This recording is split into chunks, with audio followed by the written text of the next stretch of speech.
This is the threshold hidden for millennia, veiled to all but those who arrive with unshakable sincerity. It's hard to accept, but some doors won't respond to effort, they respond to coherence. The ancients never left the portal in a map.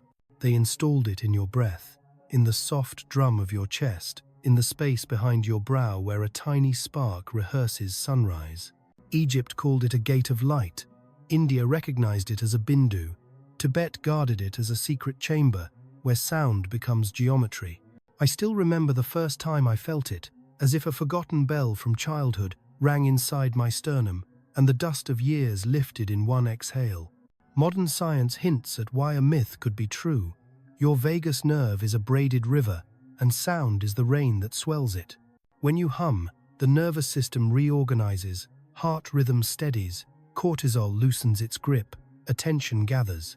The emerald tablet says, as above, so below. In the lab we say, coupled oscillators, different languages, same behavior, align the inner clocks, and a gate that used to be metaphor becomes something you can feel with your own hands. But this is not a tourist site.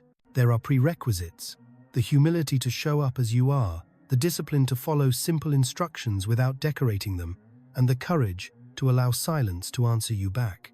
Mental traps appear immediately, chasing fireworks, forcing breath, proving something to no one. If you push, the door recedes. If you posture, the field goes dull. If you try to steal it, it goes dim. This is a paradox. The portal opens when you stop trying to break in and start resonating with it. Practice now. Sit tall. Soften your jaw. Place your left hand over your heart and your right hand 2 fingers below your navel. Link the lamp and its oil. Close your eyes. We take 7 pilgrim breaths. Inhale through the nose for 4. Hold, gently, for 4. Exhale through the mouth for 6. Do this 7 times. On the 7th exhale, shape a single low ra, not sharp, not theatrical. Let it bloom in your chest like sunrise coloring stone. Then close your lips and glide the leftover breath into a quiet hum. Feel the bones of your face vibrate. Imagine warm light pooling behind the space between your eyebrows. When the sound finishes, do not rush the next breath. Sit in the gold silence you just created for about 10-15 seconds. That silence is not empty. It is the portal's breath returning your call. If you did it sincerely, signs may arrive. A soft pressure between the brows, a gentle warmth in the palms, a feeling like the room just took one slow step backward. Sometimes tears, for no apparent reason. Sometimes a single, clear thought, I remember who I am. Side effects if done incorrectly: light, headedness from forcing the exhale, throat strain from pushing the tone, restlessness from chasing an effect. Remedy: soften, shorter tone, kinder breath. The portal prefers kindness. Across cultures, the syllables differ, but the physics agree. Egyptians would let the R ripple like a small drum. Indians would lean toward Ram to seat the flame in the navel. Tibetans would ride the hum deep into bone. Different keys, one lock. Just once, yes, once performed with honest alignment, and you imprint a new signature on your field. Neurons wire toward the coherent beat. Fascia learns the song. An old contract with fear loosens a page. If you felt even a flicker, anchor it in the collective. Write in the comments, I have activated the portal, not as a boast, but as a beacon for others who arrive shaking with doubt. Your sentence becomes part of the grid. This is how a single note chisels invisible shapes into your nervous system and the space around you. Anyone who has ever stood in the cold stone chamber of an Egyptian temple knows it is not a place for those who tremble at the silence. Whisper, and the room answers with contour. Chant, and the air wakes into pattern. Today we call that cymatic sound, making form visible in sand and water. The priests didn't have high-speed cameras, but they had ears and stone, and the stone remembers. India carved yantras to stabilize inner winds. Tibet spun mandalas to invite minds into symmetry. The law is simple. Coherent sound breeds coherent geometry. Coherent geometry steadies a wandering mind. Here is the trap. People copy shapes without earning the tone. They print a flower of life, stick it above their bed, and wonder why nightmares persist. Geometry without breath is wallpaper. Sound without shape is weather. The portal respects marriage breath-meeting form in a body that's actually listening. Take a plain sheet of paper, draw a circle. Inside the circle, place a small equilateral triangle pointing upward. At the triangle's center, make a dot no larger than a sesame seed. That is your viewing mirror. Sit with the paper at eye level, an arm's length away. Straighten your spine, relax your throat. Now breathe gently, 3 cycles only, like this. Inhale through the nose for 4. Feel the navel rise under your right hand. Exhale through the nose for 6. Feel the chest soften under your left hand. On the third exhale, let a low hum begin, no melody, no drama. If you want a guide, begin near a low speaking pitch. Many find 100, 150 Hz naturally. As you hum, let your gaze rest on the dot, while your attention floats between the dot and the space behind the brow. Notice something strange. The triangle is steady, but the dot trembles, then steadies. The hum makes your vision breathe. Your vagus nerve loves this, because humming lengthens, exhale, and tones the heart's rhythm. Your myths love this, because sound is once again carving tempo into air. After the hum, sit in stillness for 20-30 seconds. This stillness is the mold where the geometry sets. If your mind produces thoughts, don't fight them. Let the hum's aftertaste hold the shape. Do not try to see colors. Do not beg the dot to glow. Chasing effects fractures the pattern. Let it happen to you. A sign of right practice is the sense that the triangle exists both on paper and in you. A sign of excess effort is eye strain or a headache between the temples. Remedy: blink softly, widen your peripheral awareness, and shorten the hum. What to expect when it works? The dot may sprout a halo. The triangle may feel like it is tipping into depth. A small, blue, violet point may blink open like a star in the dusk. Sometimes the triangle dissolves, and you feel the skull become a bowl of quiet. From temple lore, when the point answers, the wind obeys. From physiology, attention, breath, and vibration in train, the default noise network goes dim. The salience network lights the lantern of hearness. Be precise. Do not exceed 3 minutes. Over-practice turns symmetry into fever. This is not punishment, it is physics. The nervous system loves novelty, then prefers rest so it can rewrite code. The portal opens to those who can stop on time. Once is enough to leave a fragrance in the room. You may notice the way your hands find each other afterward, how your voice lowers without effort, how anxiety arrives but pins itself to the paper rather than your chest. That is the geometry doing what geometry does, asking chaos to dance in a circle. If this part resonated, anchor the resonance. Comment: the geometry is lit. Your line becomes another triangle edge in our shared field, steadying someone who needed your steadiness. Not everyone is ready to receive this vibration. Done properly even once, it rearranges the field, like dawn rearranges shadow. Tell you to repeat Ra 1,000 times. Sorry, the ancient magicians would laugh in your face. Parroting a sacred syllable is like knocking on a vault door with a spoon. The sun key doesn't open to repetition, it opens to placement. The R is the flint, the AH is the fire, your chest is the altar. Done with precision, RA warms the spine, brightens the mind, and carves a clear corridor between navel, heart, and brow. Done poorly, it irritates the throat and stirs heat without wisdom. Preparation matters. Sit tall. Lift the breastbone slightly, like the moment before you tell a truth that scares you. Let the tongue rest lightly against the ridge behind your top teeth, then relax it. Half smile to soften the jaw. Place your left hand over your heart. Let the right hand cradle the belly. Close your eyes. We will sound RA 3 times, only twice aloud, once as a whisper igniting the inner chamber. First round. Inhale gently for 4.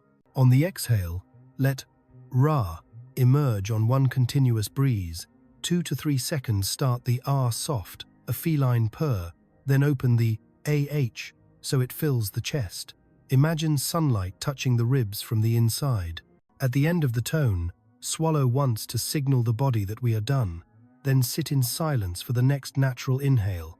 Notice any warmth, any widening of space behind the sternum. Second round. Again inhale for 4.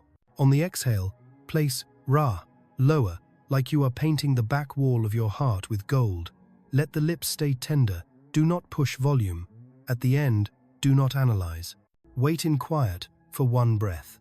Many people report a soft tug at the base of the skull or a thread of heat rising 2 vertebrae up the spine. If you feel dizzy, you are pushing reduced length or volume. Third round.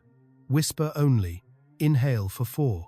On the exhale, let the mouth barely move, shape the word with almost no air, letting the sound happen inside, like a secret handed to you in a crowded room. As you whisper, Ra, send your attention to the space between the brows. See not with sight, but with recognition, a coin of sunlight pressed there.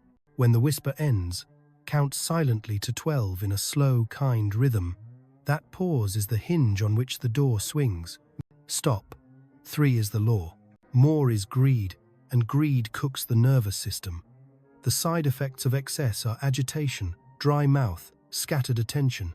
If that happens, place both hands on the thighs and breathe normally until the room feels ordinary again.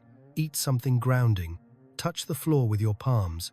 The sun loves devotion. It does not reward compulsion. What is actually happening? In myth, you're placing your name on the solar boat so it recognizes you at dawn.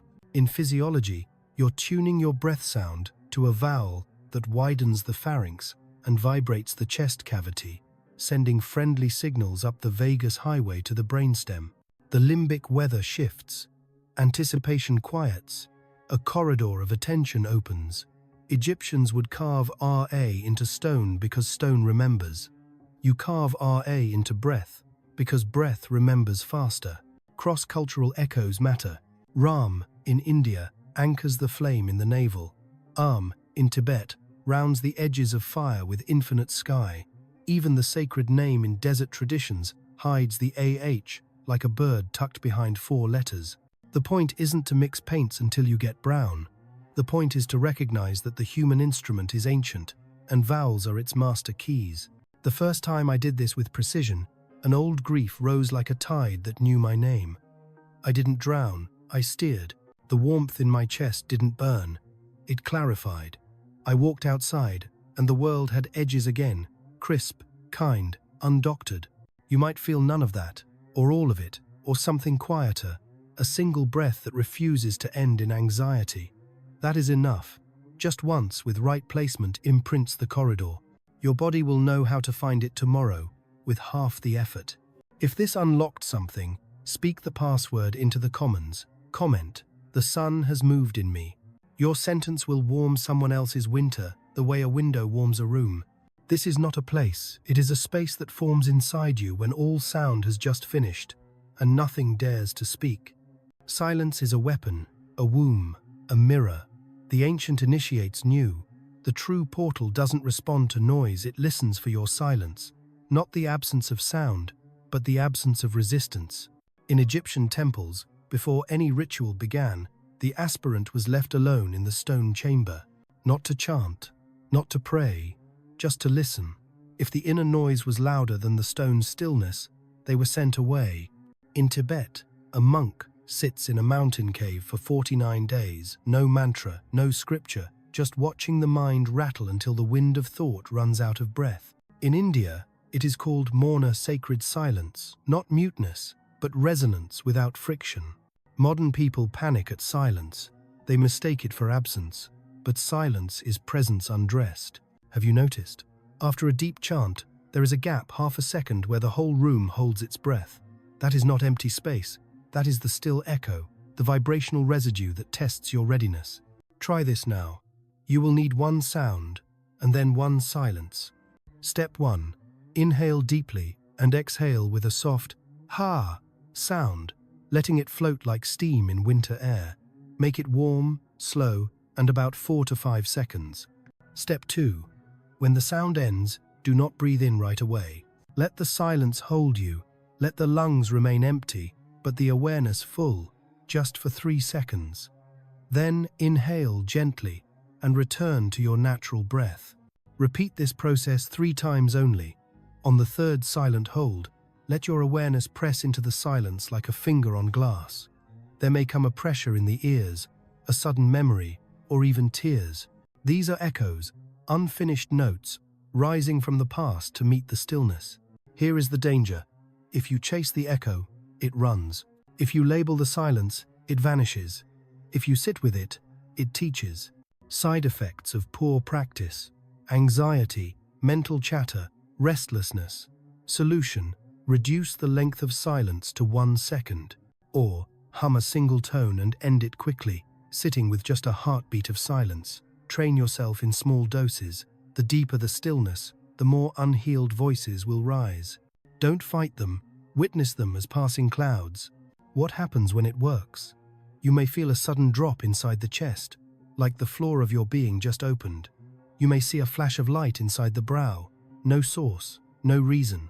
You may sense a vast room inside your body, echoing with nothing.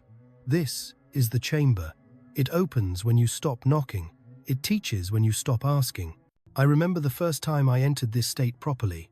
No visions, no gods, just the quiet realization that I didn't need more because the silence itself was aware of me. That's when I knew the portal isn't something you find. It's something that begins looking back when you finally become still enough to be seen. If you've entered even a second of that still echo, write in the comments. The chamber opened. Your silence will become sound for someone else still searching. This is the oldest map of movement through the energy body disguised as your own inhale and exhale. Not all breath is survival. Some breath is navigation. Ancient yogis mapped the human body as a spinning ladder of winds, currents, and spirals. They called them prana vyas. Tibetan adepts called them rung, and Egyptian initiates referred to them as the coiled wind of Ra's eye. Across time, the same truth emerged. Your breath isn't just entering lungs, it is spiraling through a temple built from light and nerve. Science, again, catches up. Your spine houses the cerebrospinal fluid system, which pulses in rhythm with your breath.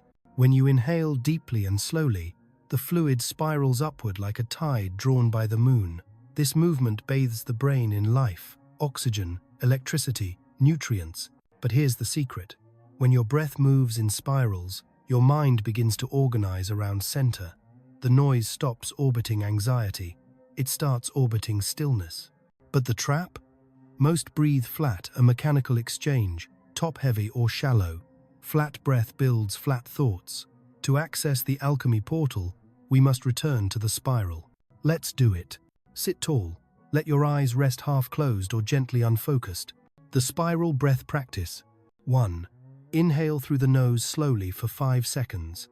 As you do, imagine the breath spiraling up the spine like a golden ribbon, starting at the tailbone, winding gently through each vertebra, and reaching just between your brows.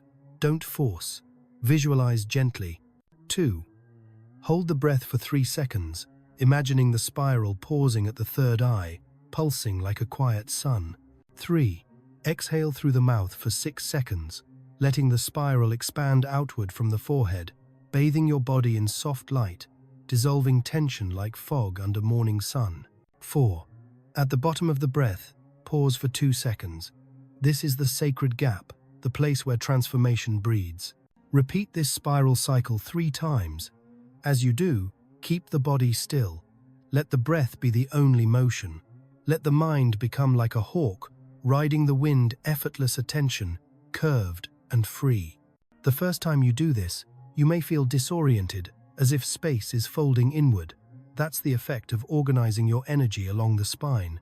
You may feel warmth at the base, light pressure behind the eyes, or sudden clarity in thought.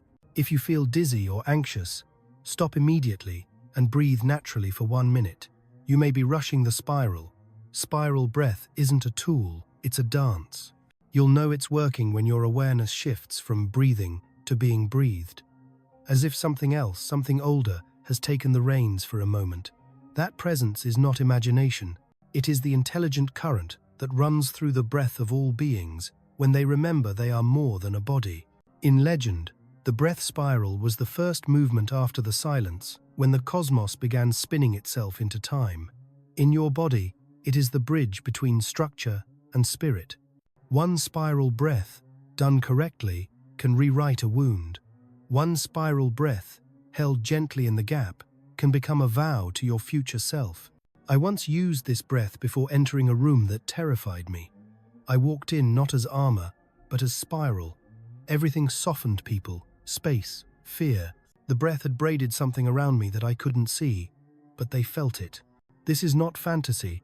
This is physics in prayer. If you felt the spiral even once, leave a thread in the field. Comment: the spiral has begun. Your breath is now part of the living archive. This is not the third eye you've heard of. It is older, quieter, and far more demanding. Let's begin with what it's not.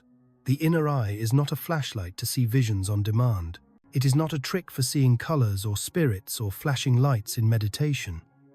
Those things may appear, but the true eye does not chase. It watches. In Egypt, it was the eye of Horus, not simply an organ of sight, but a principle of perception beyond fear. In India, it was the Ajna chakra, seat of command. In Tibetan Dzogchen, they do not speak of the third eye casually.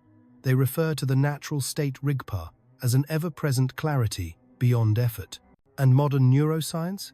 It's just beginning to catch the trail. The pineal gland, suspended in cerebrospinal fluid, is light, sensitive.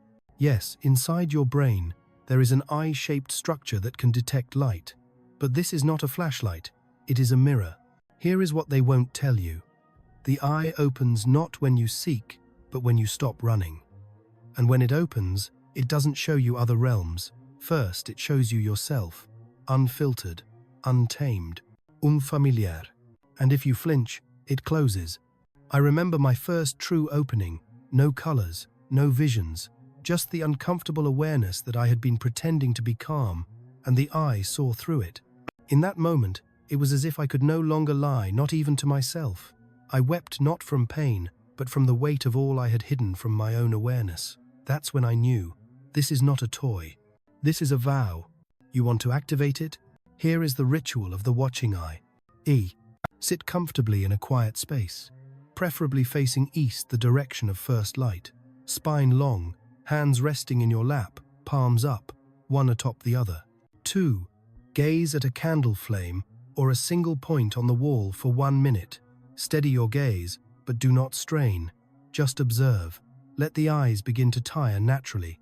Then gently close the eyes and bring your inner focus to the point just between and slightly above the eyebrows. 3.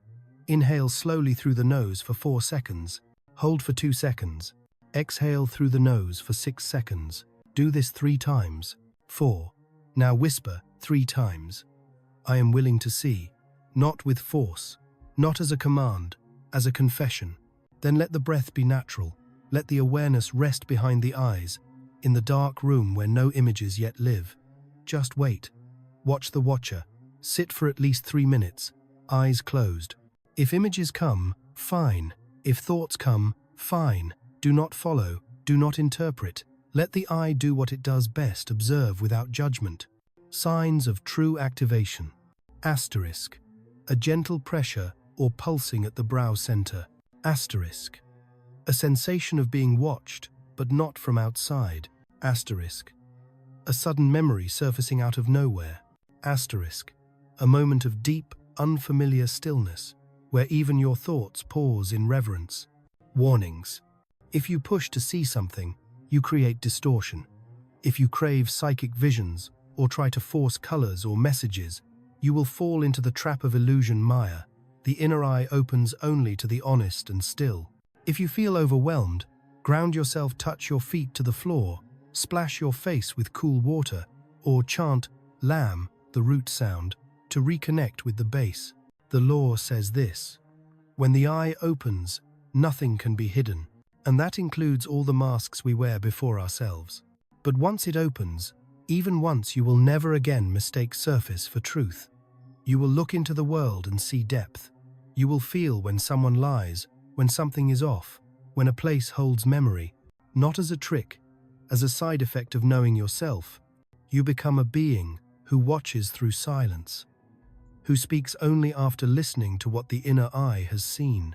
If this moment opened your eye, or even made you realize you've been afraid to leave your confirmation in the field, comment: The eye is awake. Someone else, silent and afraid, is watching and needs your permission. This is the sound buried in your bones, humming like a forgotten name, waiting for you to remember who you were before the world told you who to be. It's hard to believe, but a single tone, when sung with precision and presence, can unlock ancestral memory, release stored grief, and reactivate dormant awareness. This isn't fantasy, it's resonance. Ancient Sumerian chants, Vedic bijas, Egyptian vowel harmonics, all pointed to the same truth. Your body is not just made of matter, it is tuned matter, and there is one tone that tunes you back. I call it the hidden tone, not because it's secret, but because most have lost the courage to sing it out loud. We hum along with music, mimic mantras, but never dare to voice the one true tone that cracks open the soul. In the Egyptian temples, initiates would chant the sacred vowel, IH, not as in hit, but a higher, lighter resonance. They said it tickled the pineal gland awake. In India, the syllable E, as in B, is associated with the ajna center. Tibetan monks use harmonics to stretch one vowel into 3 layers of sound. Across cultures, the tone vibrates the skull, awakens the 6th sense, and calls memory home. But you don't need a temple. You don't need a lineage. You need only your breath, your voice, and your willingness to feel strange for 33 seconds. Let's begin the tone of remembrance. 1. Sit or lie down comfortably. Dim the lights, close your eyes, let the breath settle. 2. Bring the tip of your tongue gently to the roof of your mouth, just behind the front teeth. 3. Inhale deeply through the nose. On the exhale, sing the tone, E, like the letter E drawn out softly, riding the breath, not pushed. Let it rise from the heart and resonate up to the brow.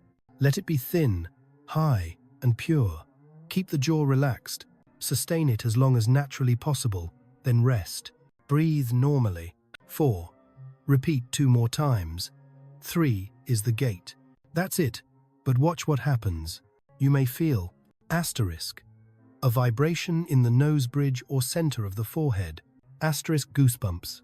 Asterisk, a sudden rise of emotion, sometimes tears, without a clear reason. Asterisk, a distant memory, smell, or image resurfacing, not dramatic, just eerily familiar. Asterisk, a deep inner silence after the tone, like something ancient just paused to listen. When I first discovered this, I didn't expect anything. I was just following a whisper from an old text. But when I finished the 3rd tone, something clicked, not visually energetically. It was as if someone whispered my original name into my chest, and my whole being straightened in reverence. I sat in silence for almost an hour afterward, too stunned to move. Here's the warning. If you fake it, if you perform the tone without belief, it becomes flat. The body won't respond. This is not music, this is medicine. Each tone is a mirror. Sing it from your throat, and it echoes doubt. Sing it from your gut, and it stirs survival. But sing it from the center of your being, and it becomes a call to the ancestors who remember what your skin has forgotten. Just once is enough. One true tone reactivates the resonance memory inside your fascia, your bones, your blood, and from that point on, your voice is no longer just yours, it becomes a carrier. This is why shamans sing, why sages hum, why temples echo even after being empty for centuries. They're not just sounds, they are soundings, vibrations released into time to call something back. If this tone awakened anything in you, whether a feeling, a name, or a single tear you didn't expect, seal it into the field. Comment, I have remembered. Your note becomes part of the great chord we are building together, one voice at a time. This is the final test before transformation, when the portal turns your gaze inward and asks, without words, are you ready to meet yourself? There is a moment in every initiation where the student falters not because they're unworthy, but because they are finally being seen. The mirror veil isn't made of glass. It is made of your own attention, polished by practice, lit by the tones and breath and silence you've summoned so far. When you reach it, you don't see the divine first. You see you as you are, without roles, masks, or performances, and that, for many, is unbearable. Ancient texts speak of this moment obliquely. In the Book of the Dead, it's the weighing of the heart. In the yogic scriptures, it's when the Maya kosha dissolves. In Gnostic writings, it is the guardian at the threshold. Carl Jung called it the shadow. It's all the same. The veil reflects you and then asks you to let go of who you were. There's no ceremony for this. No chant. No movement. Only this. Sit quietly. Asterisk. Let your spine rise, but don't force posture. Asterisk. Eyes closed. Awareness behind the brow. Asterisk. Now recall the tone you sang before. Let it echo silently in your awareness, but do not sing it again. Instead, ask one question inside. What am I afraid to see? Let the question hang, unanswered. It may provoke images, emotions, silence, discomfort. Let it. You are not here to interpret. You are here to witness. This is the veil doing its work. Do not escape. Do not open your eyes too soon.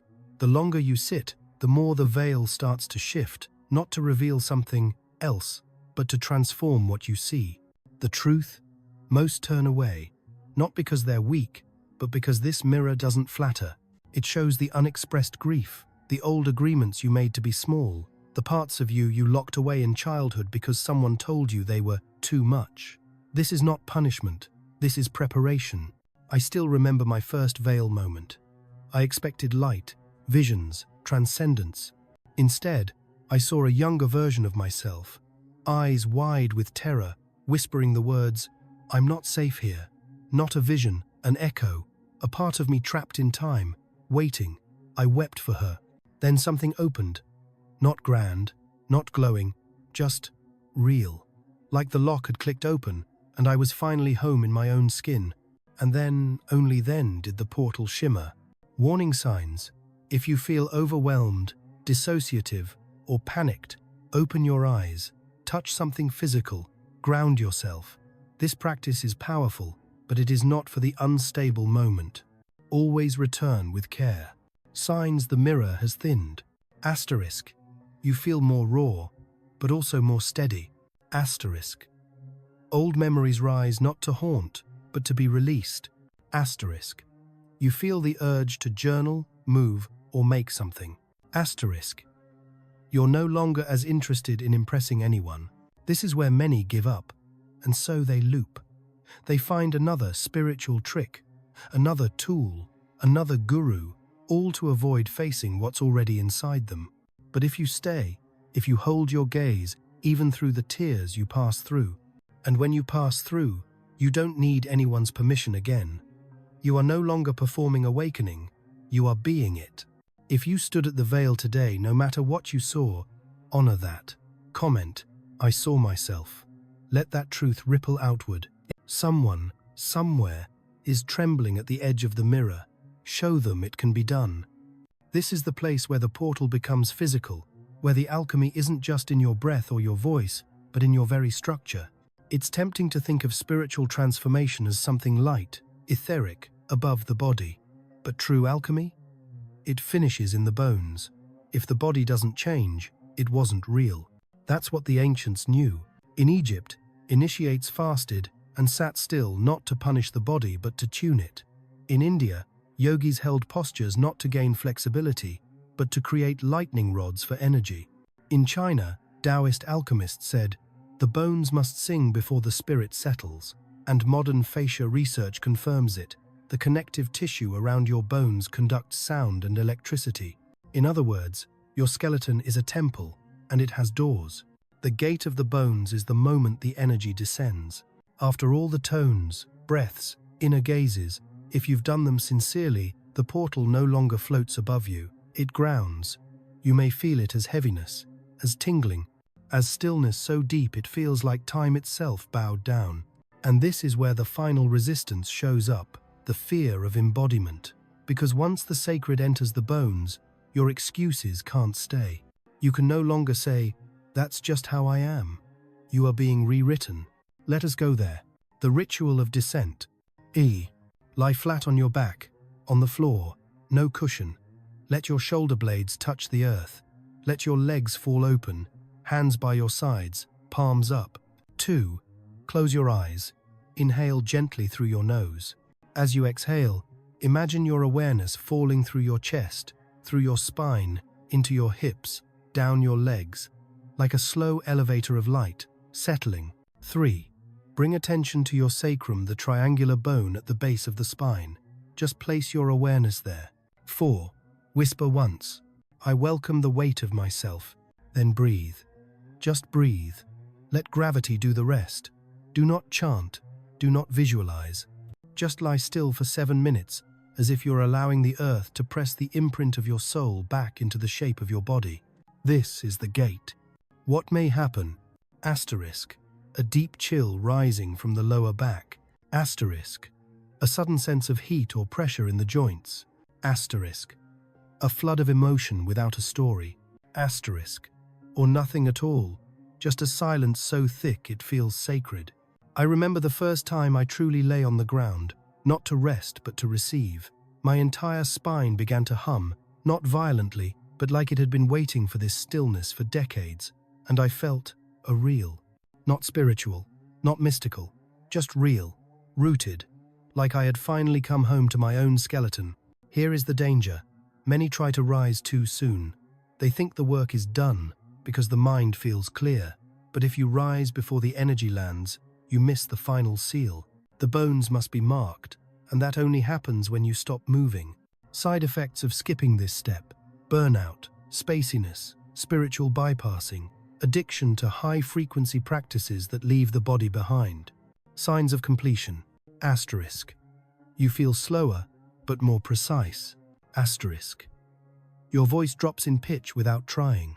You notice sounds more deeply: footsteps, wind, breath. Asterisk. You wake up the next morning, not floating, but anchored. The bones remember everything, every posture of defense, every time you held your breath to be polite, every moment you shrank. But now, they remember your return. If you felt even a fraction of this comment, "I have entered the gate," let the others feel your weight. Let them know the sacred isn't just above, it's within. This is the rupture point where the old self resists its death, and the new self begins to flicker alive. No one talks about this part in the books. They speak of activation, ascension, energy, and light, but they don't tell you that right before the shift something in you breaks, and it has to. Every true initiation contains a moment of crisis. A moment when everything you thought was you begins to dissolve, and panic sets in. The ancient Greeks knew this. They called it katabasis, the descent into the underworld. In Egypt, this was the night Osiris was cut into pieces. In Indian Tantra, this is the moment Kali devours the ego's masks. In neuroscience, it's called neural disintegration, when old patterns break apart to make room for new wiring. But here's the secret. That fracture isn't failure. It's the doorway, and the flame, that's the part of you that has been waiting all along to emerge. You must feel this to understand. The ritual of the fracture. 1. Sit or stand, spine long, hands resting on your chest. 2. Close your eyes and bring to mind a version of yourself you are ready to let go of. Maybe the pleaser, the avoider, the one who never speaks up. Let that image rise not with judgment, but with honesty. 3. Take a deep inhale. On the exhale, say aloud, "I release this shape." 4. Inhale again. On the exhale, whisper, "Let what is true survive the fire." Then, pause. Don't move. Don't think. Just let the inner silence burn what it must. What happens now? You may cry, shake, feel disoriented. You may suddenly want to stop, or scream, or laugh. This is not drama. This is energy reorganizing. It can feel like death. That's because it is a death of an identity that no longer fits the current of your soul. The danger. Most people run from this point. They seek comfort. They call friends, scroll, distract. They patch the crack before the light has time to enter. But if you stay just a moment longer, if you let the crack widen, you will feel it. A tiny flame flickering in the center of your being. Not bright yet, but alive. It has your name. It holds your tone. It is the part of you that never forgot why you came here. I remember my own moment vividly. I wasn't in a temple. I wasn't chanting. I was sitting alone in a small, silent room, and suddenly, Everything I believed about myself fell apart. Not gradually, like shattering glass. For a moment, I thought I was losing my mind, but I wasn't. I was losing my mask, and beneath it was the flame. Not a blaze, just a soft warmth that said, "Finally, you're here." Warning signs of misalignment. Asterisk. You feel high, but detached. Asterisk. You start seeking constant affirmation from others. Asterisk. You feel afraid of being alone with your thoughts. Remedy. Return to breath. Touch your body. Place your hand on your heart. Remind yourself, this fire is not consuming me, it is revealing me. Signs the flame is real. Asterisk. A sense of calm that has nothing to do with logic. Asterisk. A clarity in decisions. Asterisk. A sudden knowing of what must end and what must begin. Asterisk. The ability to say no with peace. And here is the most sacred truth. You can't go back. Once the fracture has opened and the flame has stirred, your energy field is recoded. Even if you return to old places, they won't fit the same. Because you've changed. If this has happened to you, if you felt even a flicker of this inner fire, let it be known in the field. Comment. The flame is awake. Your sentence may light the match for someone still in darkness. This is not the end, it is the return. The moment you step back into the world, no longer seeking the portal, because you have become it. There's something the old masters never wrote down, not because it was too sacred, but because it could only be lived. True transformation doesn't make you special, it makes you available. The real power of this alchemical journey isn't in visions, tones, or secret names. It's in what happens after. After the flame awakens, after the bones receive the weight, after the inner eye opens, you walk back into life, and nothing needs to be said. But everything responds differently. Your voice changes. People pause when you speak. Your silence becomes more meaningful than your opinions ever were. You listen without trying. You look without projecting. You walk into rooms and the energy shifts. Not because of your ego, but because your field is now tuned. You become a tuning fork for truth. You anchor coherence. You carry resonance. This is the circle, the return of the practitioner to the collective, the mystic to the mundane, the seer to the city. The Tibetan term for it is sampa, to bring the realization back into form. In the Emerald Tablet, it's as within, so without.